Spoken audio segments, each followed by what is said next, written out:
What is going on, brothers, sisters, friends, family, loved ones?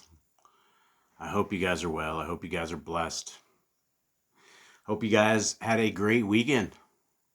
We are on the second day of this week. First day was obviously a Sunday. And so here we are getting ready to read one of the most prophetic chapters in all of scriptures. In fact, this actually talks a lot about the same stuff that the book of Daniel talks about. Also the stuff that the book of Revelation talks about. And so as we find a big happy family within scriptures, we also find that all of these scriptures mix and match very, very well. And that's the thing about scriptures in general. We've been given the first 5 books of scriptures, which is our Torah. It gives us a light to the path and a hope for the future. Prior to the Torah, a lot of us have lived in hopelessness. A lot of us have lived in a reality that we didn't understand. A drive that is always with a wondering, is there more? Can there be more? Is this life we're living all that we have to live? If so, who created us? Who created all the nature around us? Who gave us all of the opportunity to live these lives, and who created every freckle on your face and every hair on your head? Who knows and has been able to count the hairs on your head?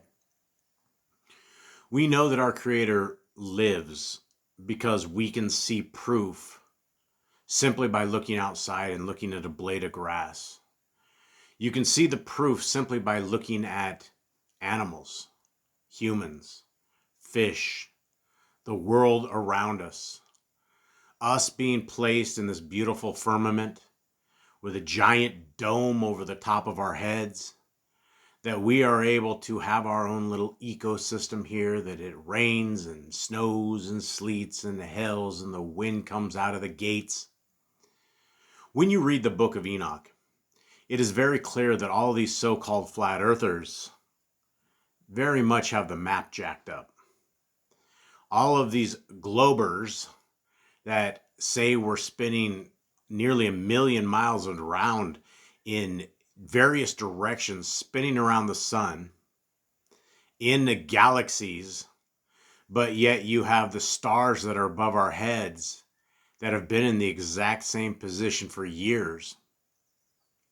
None of it makes sense, right? You have the so-called not a space agency, NASA, that has been busted ever since they began, from their attempting to go to the moon in a cardboard box and tinfoil, to all of the green screen fails where they drop things in the so-called zero gravity, to where they have to spray their hairspray it up to hide harnesses, where they have fail after fail after fail. They can't even produce for us a 24-hour real picture of the earth with the clouds, with all of the endless beauty that we should be able to see if the so-called satellites are above our head. But yet, in all the times that you guys have been alive, how many satellites have you ever seen crashed? How many have you ever seen that are in monuments or museums, or something that has taken out a family's house, right? You have thousands of so-called satellites that are hovering around your head, when in fact it is very, very easy, when those who take a look at the entire story that has been put before us, things like DirecTV, where you have to align a satellite with a laser pinpoint accuracy, and the first time a tree branch hits your little dish and it knocks you offline, it's hard to understand that, well, if satellites were real, are they stationary? But people will say, oh, that's low Earth orbit. It's very, very close to stationary, when in fact you can see with your eye that there's no curve. You can go to places in Iowa, they've done laser tests before, and if there were curvature, it wouldn't have worked. AM and FM radio, the way it works, it would not work if it was shooting into rocks. They say the curve is based upon 8 inches per mile squared. And essentially at 100 miles, there would be a big curve between you. It would be rock. You wouldn't be able to see this. But we know that we can see from mountaintop to mountaintop on the exact same elevation that the two mountains are at. We can see them. It's a direct line of sight. I did this all my life when I was in the wireless world. Every single day I would go out and go onto rooftops and have my technicians read me meter readings from what the tower said. And the one thing that we never ever had to do in thousands upon thousands of installations is we never had to account for the curve of the earth. And everybody has all of these different excuses as to why this is, but you have to bring in all of this Freemason satanic side science. Oh, science says gravity. We have Freemason Isaac Newton that describes gravity. But yet you can see a bee that is able to sit there and fly around. How is a bird able to take off if there is this force down? Doesn't it make more sense that the heavier you are, the more that you weigh down? Right? There's all of these things. Say, for instance, a hummingbird.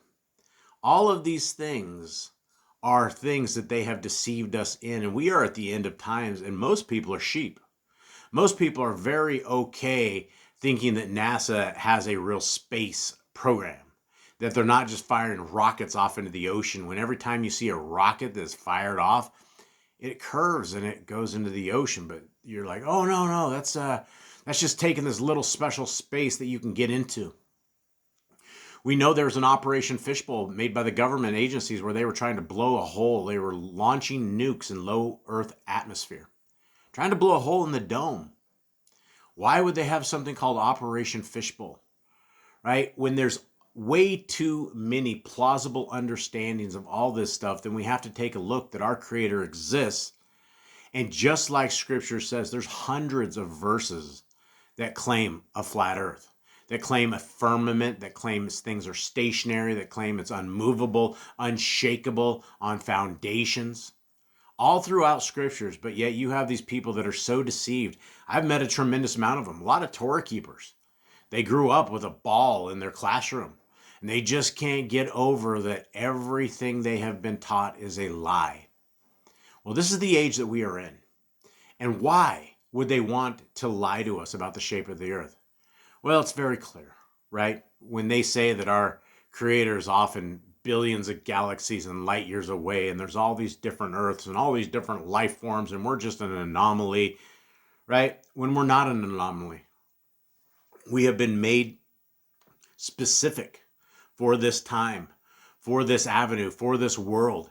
And it is something that we have to understand, that we are special. Created creatures are special. All of our souls have been looked at by the hands of our Creator and the eyes of our Creator before they were thrown into our mother's womb. Our Creator knew us before we existed as we know we exist. And that's special, because our Creator has been calling us to the kingdom to come. He has been calling us to a way that the entire world is deceiving us and saying the laws of our Creator have been nailed to the cross. They no longer exist. There's some sort of things for the old people, right? Stories for kids up to 10, and then just history after that. When in fact, without a shadow of a doubt, every single thing that our Creator has made, from the birds to the sky to the waters to the land, it's all been formed with majesty and awe and wonder. And it is something that when you can wrap your head around this existence as being truly a test of our souls, will we guard our soul? Will we guard the laws, the statutes, and commandments of our Creator? Or will we send them off, put them in a ditch, make them dead, say they're fulfilled, say that this guy named Jesus came and went and started a new doctrine. And this new doctrine is a doctrine where we don't have to be under the bondage. We don't have to be under the savagery of the Torah. When in fact, if you look at the Torah, there's about 158 commands that we can keep today, and every single command is a command of beauty. You don't have to sacrifice your animals. You don't have to have a Levitical priesthood. Those guys came and went. They got busted. They fell into iniquity as well. We don't have Levites. We don't need a Levite because we have the greatest of all. We have Messiah Yahushua. In fact, he is the perfect priest. He is our Melchizedek priest. He is the one that came and did it. And because of his walking the Torah perfectly, it qualified him to be a sacrifice for us. Not only the sacrifice, a blood-bought, born sacrifice for us, but also the way forward. His way forward is the same as his dad's. He says he comes in the name of his dad. He comes in the wishes of his dad. He comes in the instructions of his dad. He was with his father prior to our creation. We don't know how long. It could be billions of years for all that we absolutely know. We don't know, but we do know that our Messiah walked with his father before we were ever had the opportunity to walk with him. And so before Abraham, I am. And it doesn't say I am Yahuwah. He says he was before Abraham, which is absolutely the truth. Before creation, I am. Messiah Yahushua was around a long time, and that's why when he came down here, he didn't have to figure things out. He got things and he figured them out very, very quickly, to the point that you don't want to have a legal discussion with Messiah Yahushua. He was a Sadducee, Pharisee killing machine. He took traditions of men, doctrines of men, and these lies that have been bestowed upon all of us to these days, and he destroyed them all. And he says, if you love me, keep my commands. And the Christians will say, well, there's only two commands, Jason. There's to love your God with all your heart, mind, and soul, and love your neighbor as yourself. And if that is the only command that we have, how can we ever say that we love our Elohim with all our heart, mind, and soul when we hate his words? When we ignore his instructions? When we don't teach his instructions to our family and we lead them astray, and then we continue on with generational curses? The Torah is for all people, all generations, all times, and it is the most beautiful thing that you guys will ever have an encounter of being a part of. And every single one of us that keep the Torah are a part of this kingdom road. We're family. You and me are kin. We may not ever see each other in this lifetime. We may never ever encounter each other. But you know what? We're kin. Because our Messiah says that those who keep the laws, statutes, and commandments of his Father are his family. They're his mother, his brother, his cousins. We're all happy family, right? Under the Torah with you and me. And that's what it's about, guys. It is about keeping these laws. It's about passing this test. And so let's get into the second book of Ezra. It is an incredible book.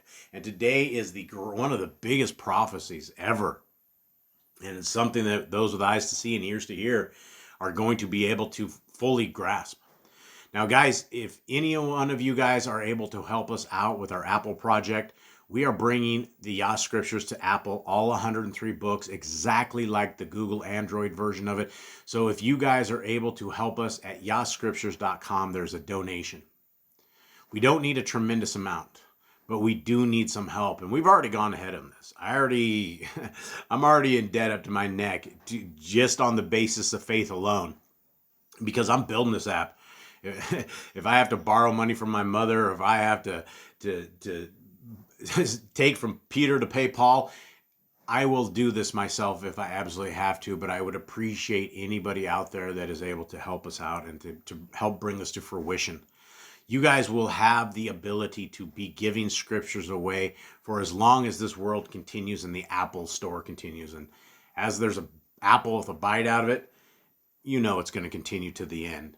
And so we have the opportunity right here to put these scriptures into the hands of everybody with an Apple phone, Apple device of all flavors, all calibers, everything. And so, guys, I appreciate those who have helped us out. I ask that those of you out there who can help us, that will help us with this project, because this is the final piece. This covers every single platform that is out there. We have the book version, which is right before your eyes. It's named Big Blue. People love it. It is one of the greatest English translations that has ever been delivered to us. It's $350 cheaper than the Hallelujah Grifters.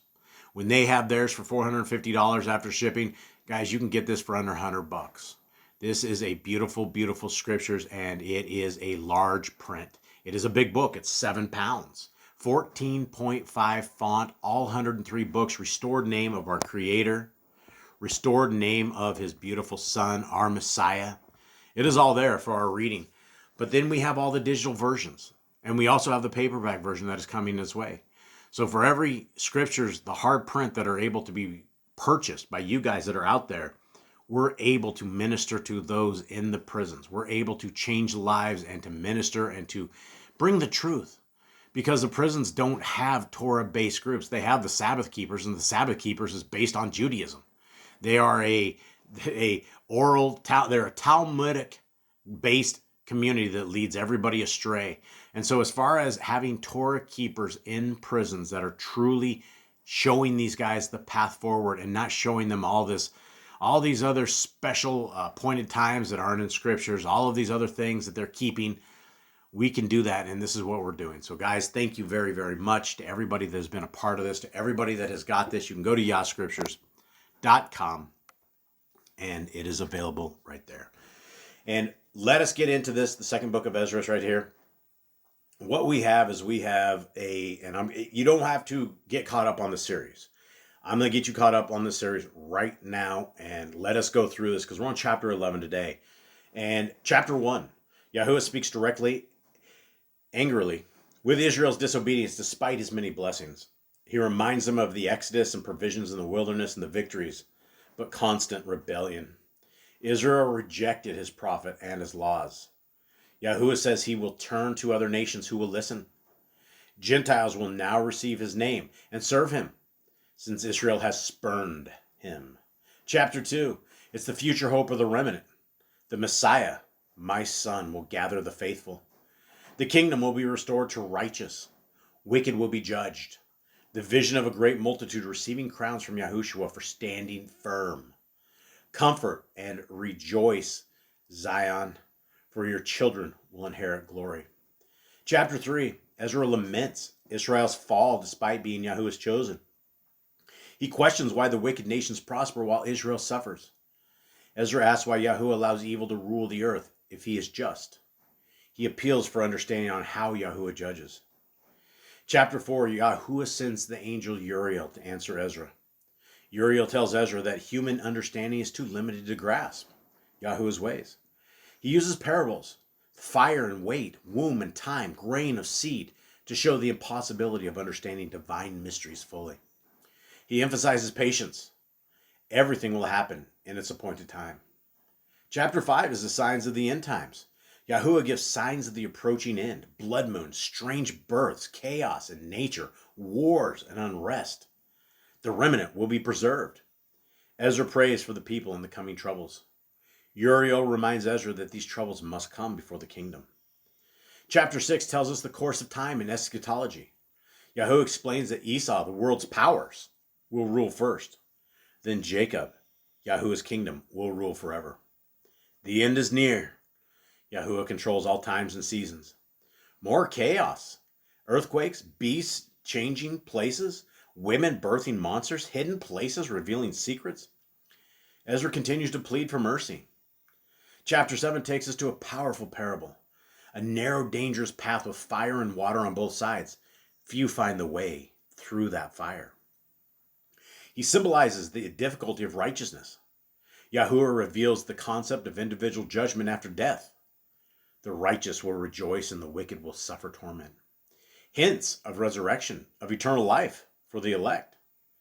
Chapter 8, Yahuwah tells Ezra only a few will be saved. This world is for many. The world to come is for few who obey. Key word, obey. Ezra continues to plead for the people, but Yahuwah emphasizes that many choose wickedness. Those who keep the Torah will rejoice. Those who reject will be judged. Chapter 9 tells us about the end times and how it will intensify. Signs intensify before the end. Earthquakes, nations at war, plagues. What do we have right now? We have war all over the place, guys. We have hidden wars and secret wars and the wars that are visible, and it is a mess. The wicked will perish. The righteous will inherit. Ezra sees that people neglect repentance. Yahuwah will reward those who believed without seeing faith. Chapter 10 is the vision of the woman and Zion's mourning. Ezra sees a woman mourning her only son. The woman transforms into a glorious city, Zion. The vision represents Jerusalem's sorrow and future restoration. The angel explains the woman in Zion who lost her children, Israel, will be in captivity, but will be restored gloriously. So that takes us to our reading today. This is a Ezra reading, second Ezra's. And so here we are, guys. What you're looking at is you guys are looking at the Android version. The iOS version for Apple will look exactly the same. You will have all your Torah commands that are listed out. So you guys can write these on your heart, mind, and soul. You will have all 103 books. You have the Tanakh and the prophets. You have the Besorah. You also have the Apocrypha with all of the hidden books. No other publication has ever put this together. And every single one of these guys that have good books always charge expensive prices for this. This is free of charge. You guys can go to the Android store. You can type in Yah Scriptures, and it will take you to this. And so we are now into the book of 2nd Ezra, chapter 11. Now, there's a couple things that we should probably talk about before we jump into this. One of them is that we have a couple different eagles in history. One of them is the Roman Empire, which was an eagle. And we also have the big golden eagle of Mystery Babylon, the hammer of the whole world, the biggest military might in all the world, who controls the world, dominates the world with the CIA, and all the nefarious three-letter agencies that are always on the grind, always on the attack, destabilizing countries, rewriting their history, rewriting their constitutions, bringing in freedom to all of these countries, right? Countries that don't want the kind of freedom that the U.S. has, bringing in the Western world. A lot of these places don't want the Western world, right? Iraq didn't want the Western world. Afghanistan didn't want the Western world. You know, Iran doesn't want the Western world. This is what Israel's saying now. It's like, oh, we're going to replace all of the leadership of Iran as they kill them off and all their nuclear scientists as they kill off everybody, right? Everybody's at war. So when we're talking about these eagles, we need to make sure that we understand very clearly this is Bible prophecy. This is future prophecy. And this chapter is right before the coming of our Messiah. So let's begin. 2nd Ezra chapter 11, verse 1. Then I saw a dream, and see, an eagle came up from the sea, which had 12 feathered wings and 3 heads. And I looked, and see, it spread its wings over all the earth, and all the winds of the air blew on it and were gathered together. And I looked, and out of its wings grew other opposing wings, and they became little wings, but smaller. So what we're seeing right here is we're seeing with the 3 heads, we're seeing 3 major power institutions that have come and are here right now.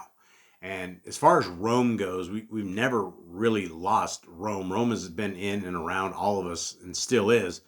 Now, these wings that are coming in and around are basically the control structure, right? The control that is powered up. And if the United States of America didn't have the greatest military of basically the world combined, they couldn't do the kinds of things that they do. They wouldn't be able to march into various places and take over places and do the great evil that they're doing. Now, I know a lot of you guys, we're just citizens of the U.S., right? We're not marching into anything. We didn't make any decisions to blow anybody up, right? When you do vote, and again, it's not an election, it's a selection, but free men don't vote. And so you, as Yah's people, we want to vote for our kingdom to come. We want to vote for our Elohim Most High. We want to vote for Messiah Yahushua, who is going to be leading the charge. But when you do vote, you do become complicit with those who are doing this great evil. Now, you got the father of the quack scene. He is running this world, Mr. Orange himself. He is running a very tricky thing that most of these mega chanters will never, ever be able to see, right? He did some great evil in his first term, amazing evil, some of the greatest that has ever been able to conquer the world. We have things like warp speed, things of this nature, and now people are still trying to figure out what's going on, when in fact it's very, very clear for those with eyes to see and ears to hear.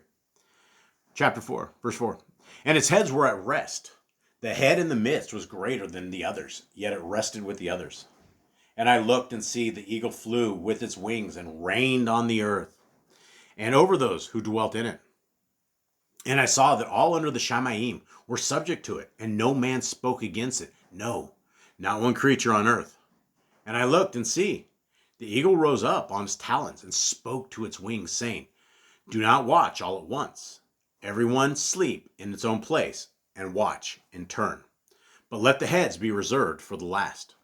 And I looked, and see, the voice did not come out of its heads, but from the midst of its body. This is all about the beast system, guys. This is all about the people, and you can see it from the events of 2019, 2020, and 2021. The entire world was in on that event. Everybody was complicit, from Russia to Ukraine to everybody. Everybody said it was safe and effective. And everybody said, go get it, go take it. And now we're in a conundrum with the world. And so the world has basically held its hand to Lucifer. Everybody is under the control of Lucifer right now. And, people are looking for an antichrist or for somebody that rises up. But we have a tremendous amount of antichrists. We have a tremendous amount of evil. When you have governments in the world that are willing to sacrifice their people for an event, it's very, very dangerous. And so people need to be very, very concerned about the world we are in, but understand that the world to come is the kingdom of Elohim. And the kingdom of Elohim has a different set of rule sets. We're told in the kingdom of Elohim that we need to keep our temples clean, that we need to make sure that we're not corrupted. We're not corrupting our minds, our hearts, our souls, our bodies, that we remain pure. And it is inside of that purity that many people were hoaxed. Many people were led astray. And it's still things that are dangerous to say online. They are things that many people will censor you for. Many platforms will censor you for. Because every single one of these platforms have fallen under the hand of Satan. Every single one of them. And so, guys, understand that not everything is what it seems. 11. And I numbered its opposing wings, and see, there were 8 of them. And I looked, and see, on the right side there arose one wing, and reigned over all the earth. And so it was, that when it rained, its end came, and its place appeared no more. So the next following stood up and reigned a long time. And it came to be that when it rained, its end also came as the first, so that it appeared no more. Then a voice came unto it and said, listen, you who have ruled over the earth so long, I say this to you, before the time you are no longer seen. None after you shall attain to your time, neither to the half of it. Then the third arose, and reigned as the other before, and also appeared no more. So it came to be with all the remaining, one after another, so that each one reigned, and then appeared no more. Then I looked, and see, in the course of time, the wings that followed stood up on the right side, that they might also reign. And some of them reigned, but in a little while they appeared no more. For some of them rose up, but did not reign. So you're seeing with this prophecy, you're seeing that the wings of evil, the Babylonian system, have taken over all the world, right? And everything that it covered. Everybody became a part of this giant bird. It's all the same. You know, you talk about the right and the left paradigm, about the Democrats and the Republicans. And guys, it's all the same evil bird. You don't make it into politics unless you have sold your soul. You don't make it into politics unless you have already been bought and sold. And that's what people don't understand. It's the same with the music industry. It's the same with the movie industry. It is the same with all of it. You don't make it into the public spotlight because the powers that be don't want you to do it. There's only 3 companies that control the vast majority of all the media across the world. And it's all the same. It all leads to the same people and to their same commander-in-chief, which is Hasatan. It's Lucifer, the devil himself. Continuing on. 22. And after this I looked. After this I looked, and see, the 12 wings appeared no more, nor the 2 little wings. And there was no more on the eagle's body, but 3 heads that rested, and 6 little wings. Then I also saw that 2 little wings separated themselves from the 6, and remained under the head that was on the right side, for the 4 remained in their place. And I looked, and see, the wings that were under the wing thought to appoint themselves to reign. And I looked, and see, there was one appointed, but soon it appeared no more. Guys, you're seeing chiefs and commanders and leaders and people of evil valor coming and going. You're seeing all of this. This whole bird is a demonic beast system bird that has basically infected the entire world. It's a plague. The beast system is a plague. It's an anti-Christ, anti-Yah, anti-Torah establishment that loves to live their best life now. And so we have to look deep inside of these prophecies to understand what exactly they're saying. And I looked, and see, the 2 that remained also thought within themselves to reign. And when they thought so, see, one of the heads that was at rest awoke, that which was in the midst, for it was greater than the 2 other heads. And then I saw that the other 2 heads were joined with it. And see, the head was turned with those who were with it, and ate up the 2 wings under the wing that would have reigned. So this is the powers that be, the leadership, devouring each other, becoming the strength, becoming a one world nation and one world system, right? How many years have we heard about this new world order? The order of the chaos, the order out of the chaos. This is what they're bringing on the world, right? From fake wars to fake stuff here and there. Guys, any truth you're not going to find on the tell, lie, vision programming. You're going to find evil. You're going to find deceit. You're going to find lies. You're going to find the stuff that indoctrinates you into a way that you shouldn't be. But this head put the whole earth in fear and reigned over all those who dwelt on the earth with great oppression. And it governed over the world more than all the wings that had been. This is, a lot of people say this is Rome. But Rome has come and Rome is gone. And when you look at the next chapter where Messiah is going to be coming, there is probably nobody else. I mean, you have possibly the Vatican, who is in control. You have the Jesuits and the all of the Judaism and all of the people that be. And it doesn't matter what you want to call them, right? The Lucicrucians, the Freemasons, those who are demonic. It's all the same Elohim to them. And that's a lowercase Elohim. It's not Elohim Most High. They call Satan master. They love him. Satan is their man. That is this guy they pom-pom for, they cheer for, they call out in their movies and their music. They cover their one eye all the time. They flip up the 666 all the time. You have Donald J. Trump who talks using 666 with his hands all the time, right? You have all these people with their devil horns. They worship a goat god named Baphomet. These people are all satanic. The entire system is satanic, and there is a remnant, a very small remnant.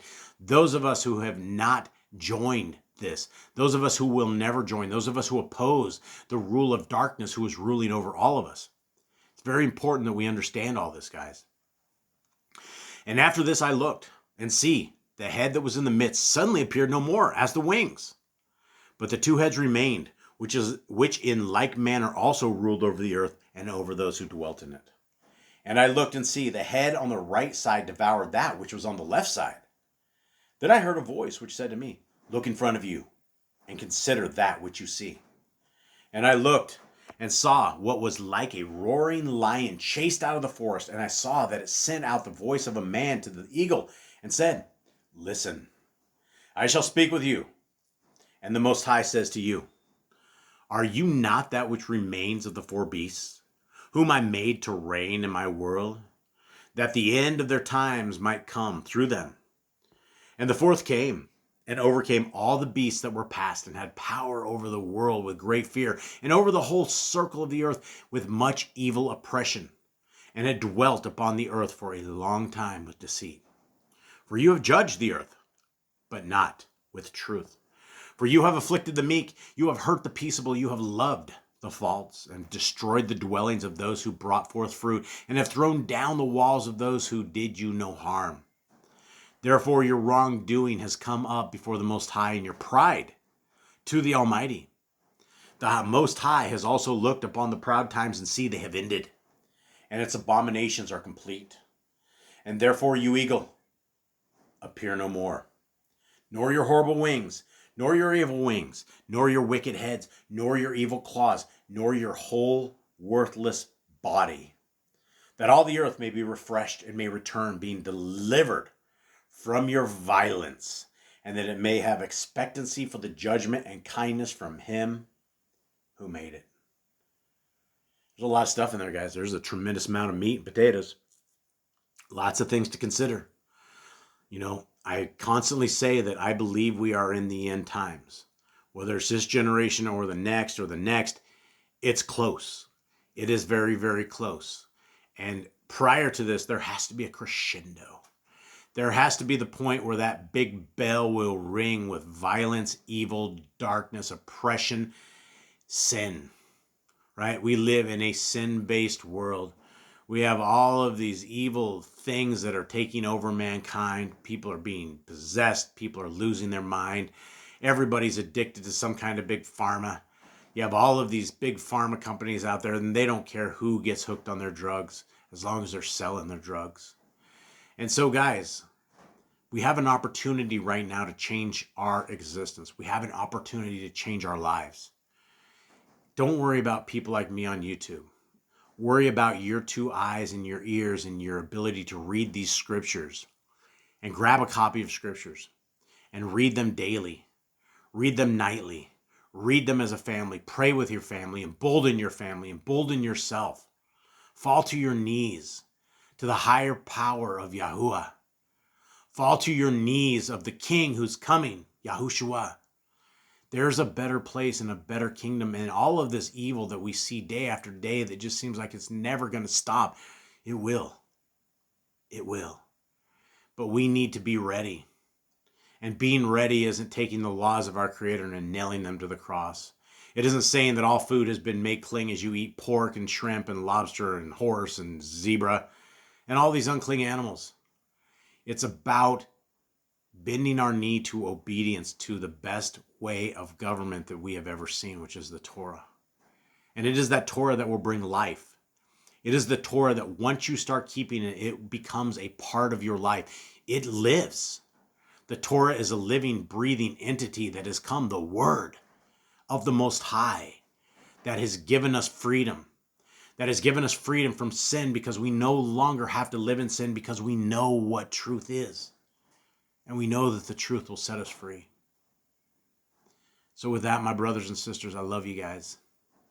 I thank you all, to those who make it to the end of these long readings. I thank you all, to everybody who has supported Yah Scriptures, who has supported Boss Clan, who's given us love in the comments, who has given us reasons for being here. Guys, we love you. I hope you have a wonderful day. Until we meet again. Shalom, shalom.